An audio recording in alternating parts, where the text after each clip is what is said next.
Saudações. Neste vídeo nós vamos fazer a leitura do primeiro capítulo de Tantra, a Suprema Compreensão de Bhagwan Sri Rajneesh.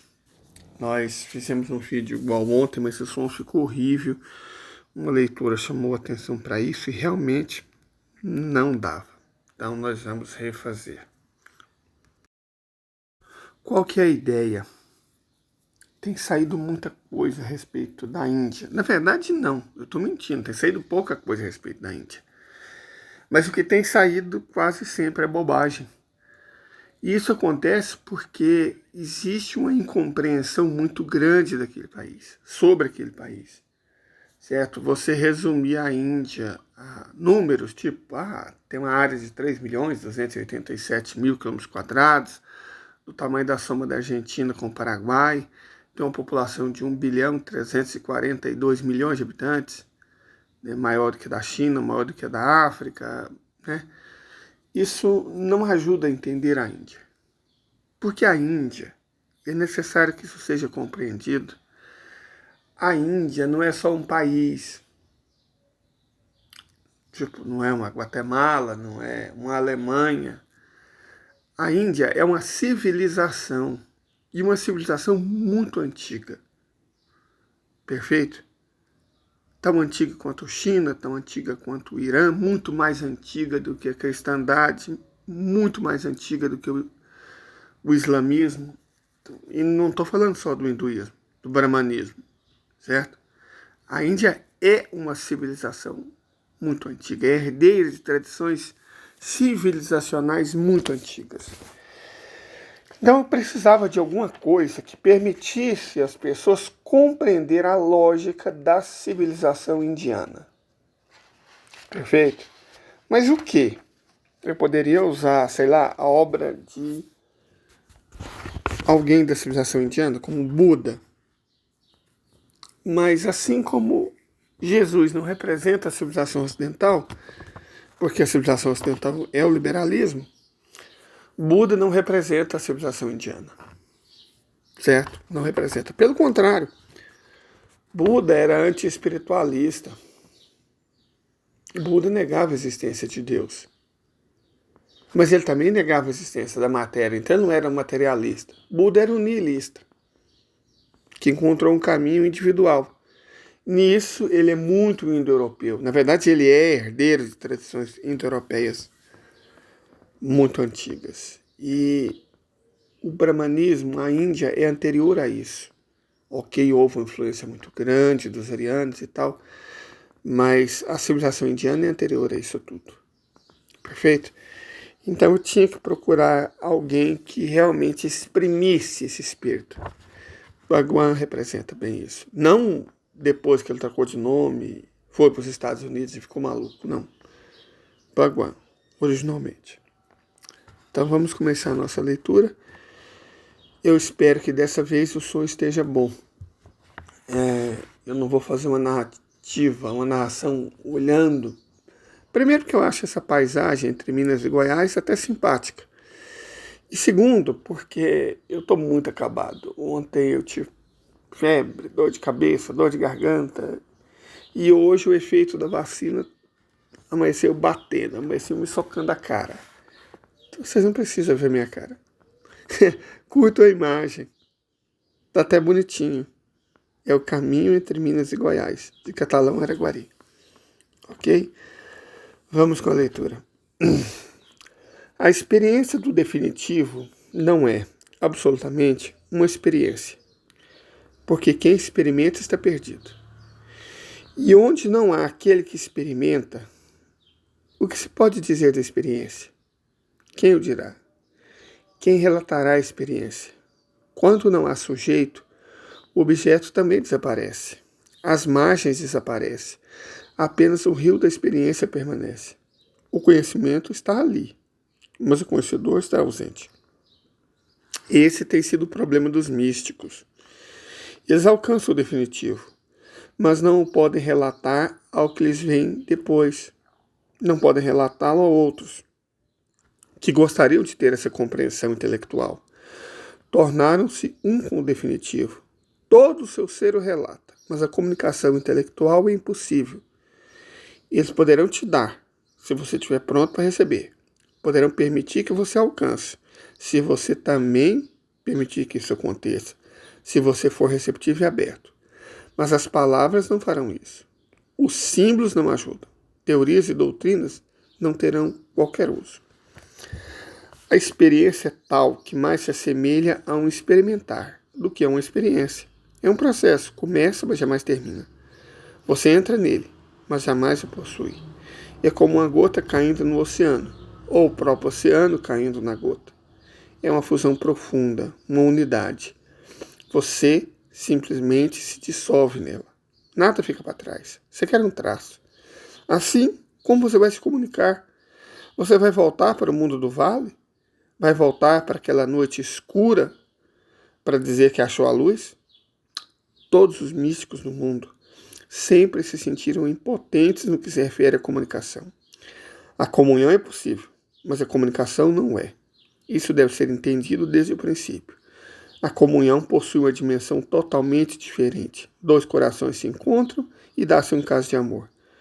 A comunicação se faz de cabeça para cabeça. A comunhão se faz de coração para coração. A comunhão é um sentimento. A comunicação é conhecimento. Só palavras são dadas, só palavras são ditas, só palavras são recebidas, só palavras são compreendidas. E as palavras são tais, a própria natureza das palavras é tão morta. Aliás, depois disso, eu vou ler uma visão contrária a isso. De Amadou Rampatebá, que das palavras fala basicamente o contrário. Mas vamos continuar, porque é outra civilização, né? A África é outra civilização. Mas vamos continuar. Como estávamos dizendo, quer dizer, Bhagwan disse, as palavras são tais, a própria natureza das palavras é tão morta, que nada do que é vivo pode se relacionar através delas. Mesmo na vida comum, deixando de lado o definitivo. Mesmo na experimentação comum, quando você vive um momento grandioso, um momento estático, quando você realmente sente algo e torna-se algo, é impossível dizer isso através das palavras. Na minha infância, eu costumava ir ao rio, logo ao amanhecer. A povoação é pequena. O rio é muitíssimo preguiçoso. Parece mesmo que nem flui. Pela manhã, quando o sol ainda não se levantou, não se pode ver se corre, tão lento e silencioso ele se mostra. E pela manhã, quando não há ninguém ali, antes dos banhistas chegarem, o silêncio do rio é espantoso. Mesmo os pássaros cantam ainda pela manhã. É muito cedo e não há som algum. Apenas uma insondabilidade penetra tudo. E o cheiro das mangueiras suspende-se ao longo de todo o rio. Eu costumava ir até lá, para o mais recuado canto daquele rio, só para me sentar ali, só para estar ali. Não havia necessidade de fazer nada. Só o estar ali já era suficiente. Tão bela era a experiência.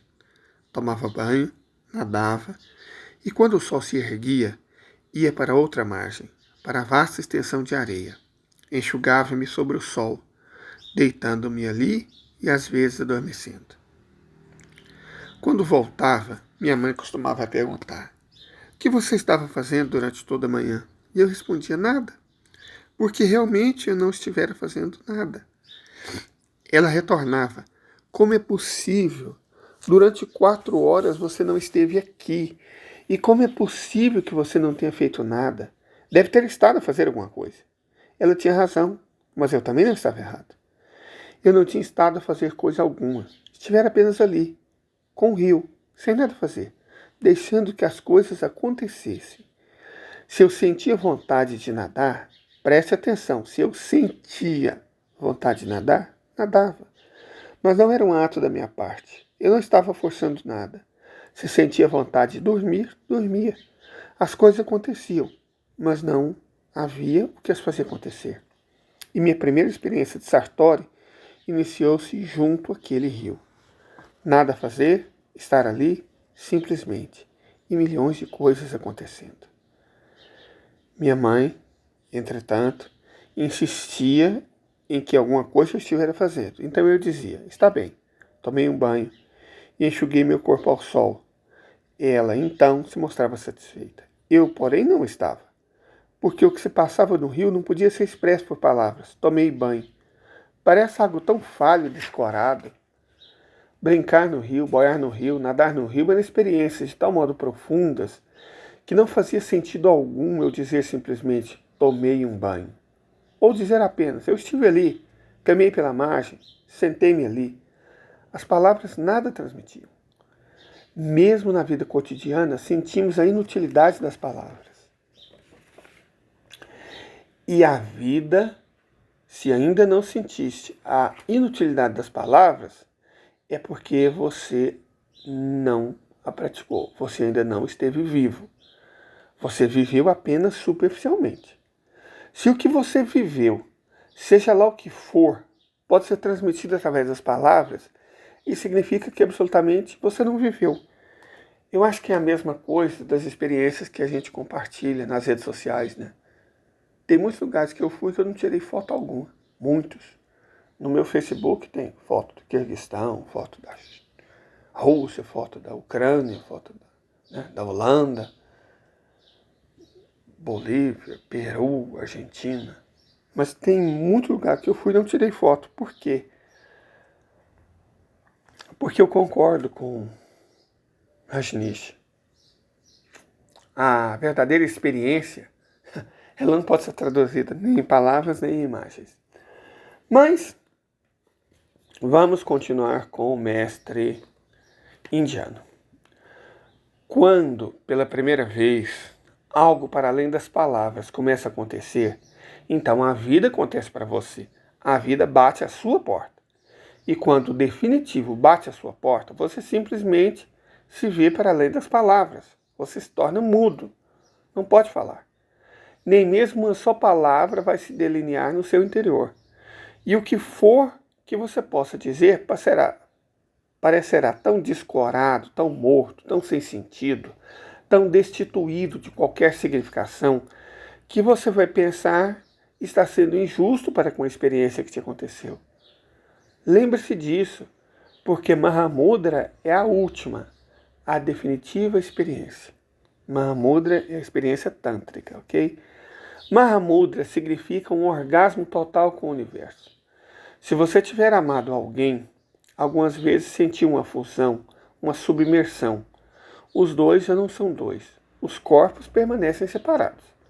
Mas há algo entre esses corpos, algo como um ponto, uma ponte de ouro, e a duplicidade interior desaparece. Uma vida e energia vibra em ambos os polos. Se isso já aconteceu com você, você vai compreender o que é Mahamudra. Milhões e milhões de vezes mais profunda, milhões e milhões de vezes mais alta é Mahamudra.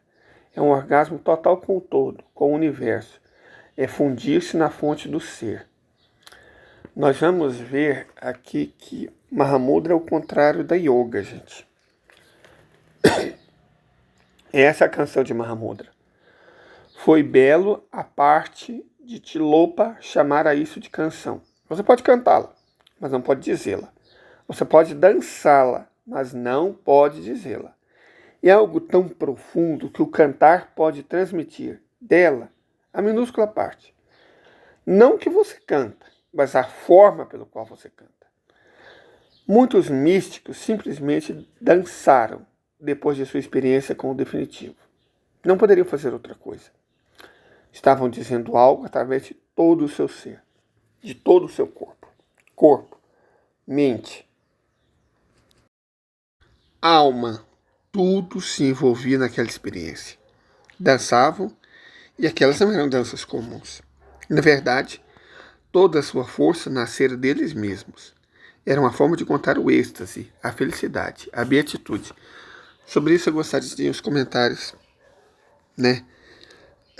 Essa questão de você cantar, no cantar ser mais importante como do que o que, me faz lembrar que eu sempre achei fantásticas as pessoas que cantam de olhos fechados, imersos na canção. Essas pessoas transmitem uma experiência, e a experiência não é uma canção. Sobre a questão da dança, Nietzsche falava exatamente isso.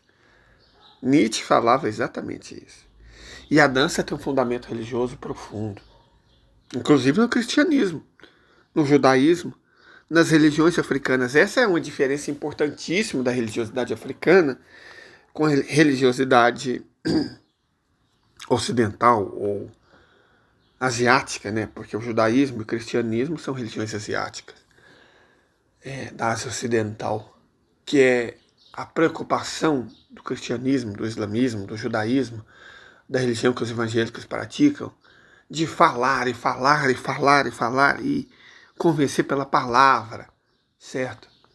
Mas a palavra, nesse sentido, ela é morta.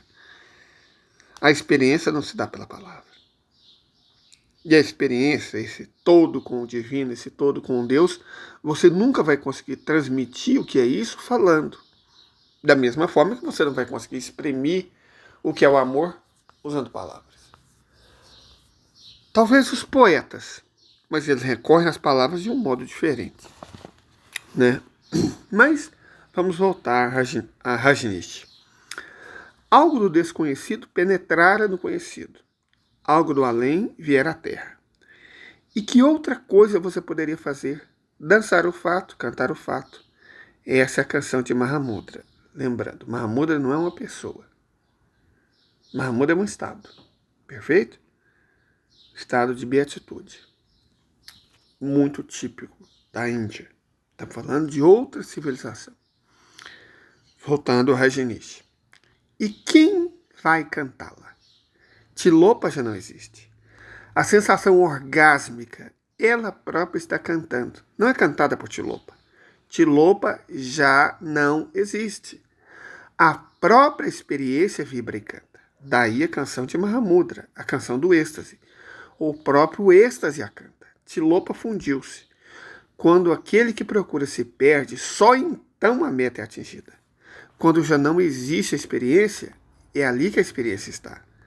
Procura e você vai perder o que procura. Porque através da busca, o que você procura vai se fortalecer e fugir de você. Procuras e não encontra. Não procure e aí você encontra. O próprio fato de procurar, o próprio esforço torna-se uma barreira. Porque quanto mais você procurar, mais o ego vai se fortalecer. Como também aquilo que você procura. E, portanto, vai fugir de você. Se você quer, não procure. Essa é a mensagem mais profunda de toda a canção de Mahamudra. Não procure. Fique apenas onde está. Não vá a parte alguma. Ninguém jamais alcança Deus. Ninguém o pode fazer porque não sabe qual é o endereço. Para onde você vai? Onde encontrará o divino? Não há mapa, não há caminho e não há ninguém para dizer onde ele está. Faz sentido porque se você alcançou Deus, por que você vai voltar? As pessoas que falam que estiveram no céu ou que viram Deus, elas dificilmente estão dizendo a verdade. Porque se você está na companhia de Deus, por que você vai voltar? Né? Enfim. É Deus que vem até você quando você estiver pronta. Ele vai bater a sua porta. Ele te procura assim que você esteja pronto. E o estar pronto nada mais do que é o estar em receptividade. Quando você estiver completamente receptivo, não haverá eu. Você se tornará um templo oco, sem ninguém lá dentro. Tilopa diz na canção para você se tornar oco como um bambu, nada por dentro. E subitamente, no momento em que for um bambu oco, os lábios do divino estarão sobre você. O bambu oco transformará-se numa flauta. E aí a canção vai começar.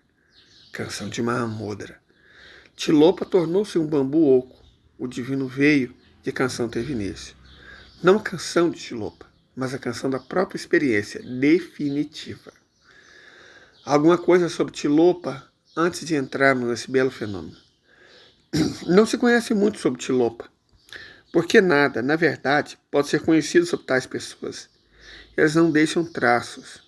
não se tornam parte da história. Existem ao lado, não são parte do trânsito principal em que toda a humanidade está se movendo. Elas não se movem no mesmo terreno. Toda a humanidade move-se através do desejo. As pessoas como Tilopa movem-se na ausência do desejo. Elas simplesmente se afastam do trânsito principal da humanidade, onde existe a história. E quanto mais distantes se colocam, mais mitológicas se tornam. Existem na qualidade de mitos, já não são acontecimentos do tempo. E é assim que deve ser, porque elas se movem para além do tempo, vivem na eternidade. Sobre essa questão do tempo, eu estava lendo ontem mesmo, eu devia estar estudando russo, mas eu não consigo aprender estando doente. Mas eu gosto da experiência de ler. E eu estava lendo Yankelevich. Eu gosto de Yankelevich porque ele comenta Bergson. E Bergson é um dos filósofos que eu mais gosto. E ele estava falando sobre uma coisa que é exatamente isso, a dimensão do tempo.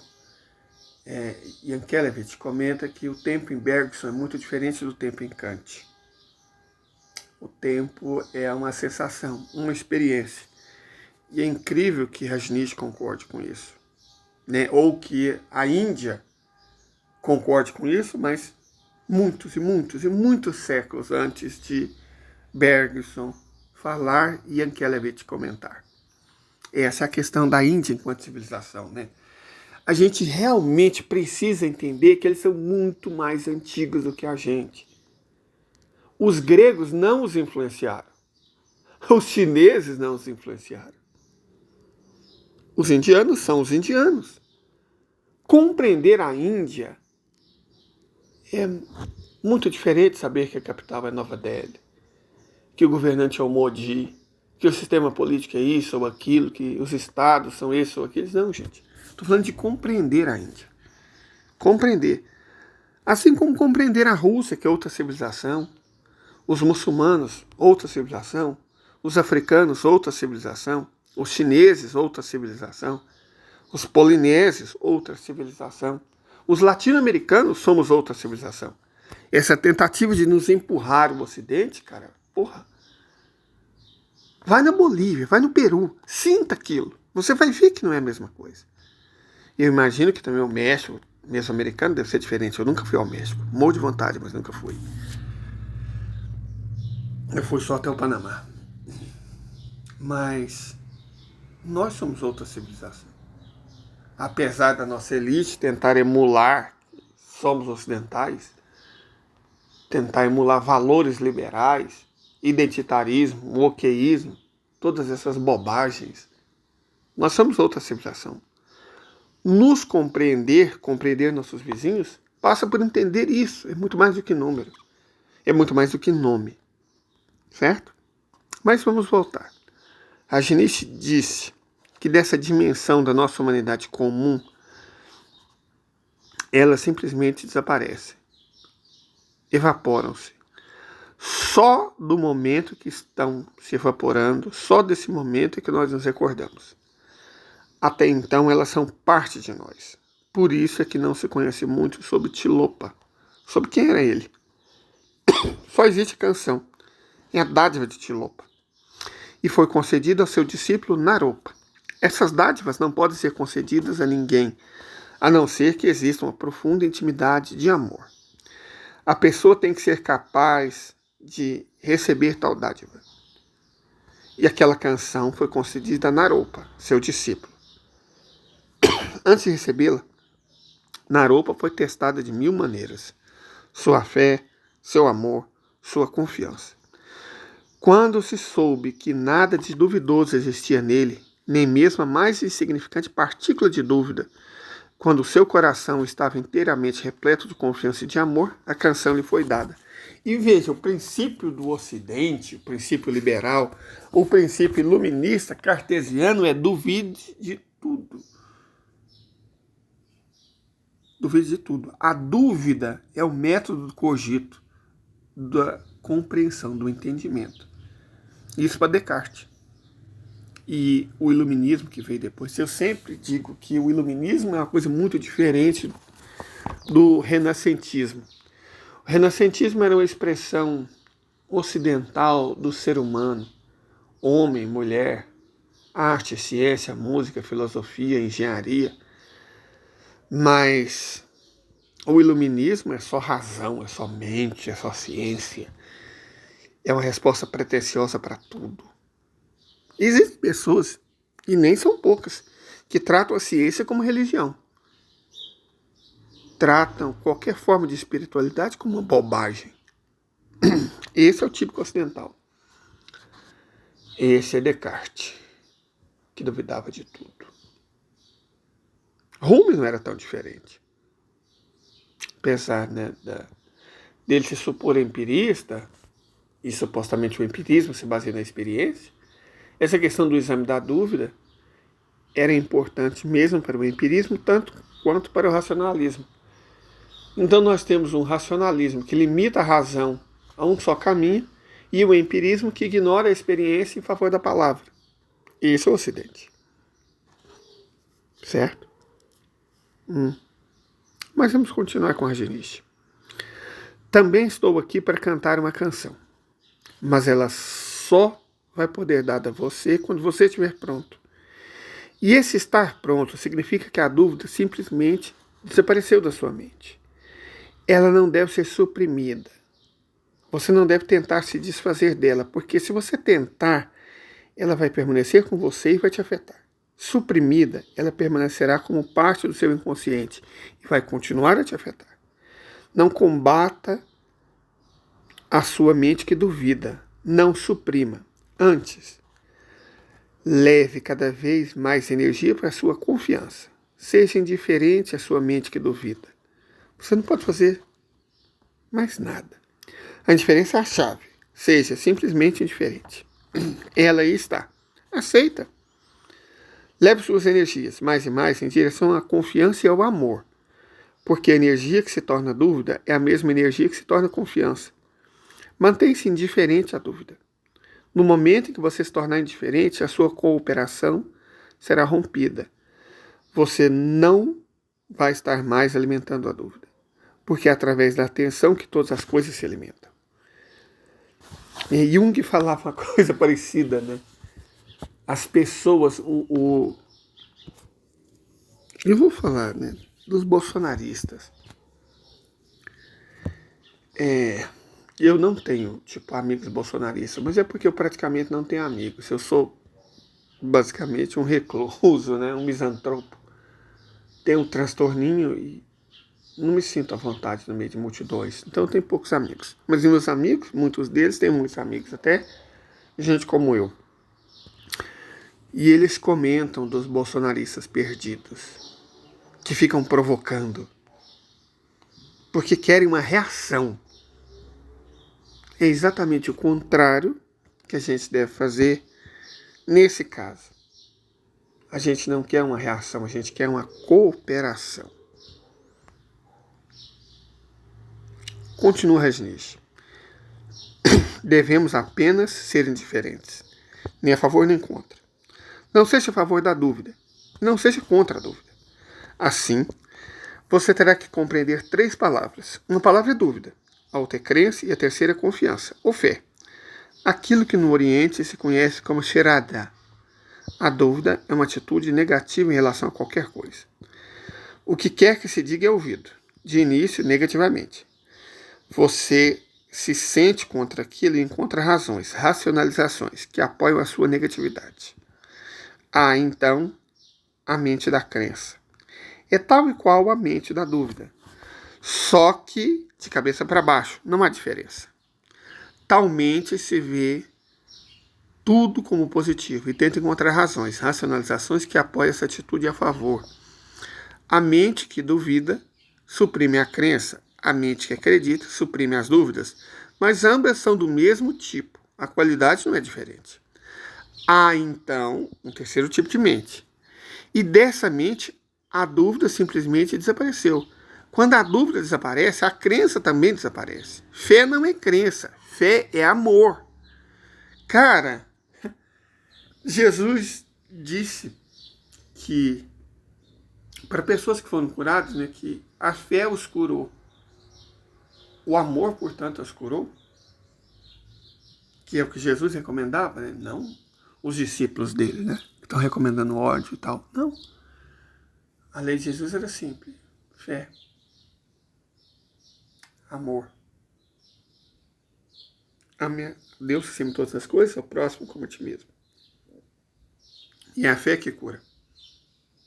Mas a fé, e aqui eu acho que temos uma análise muito interessante, fé não é crença.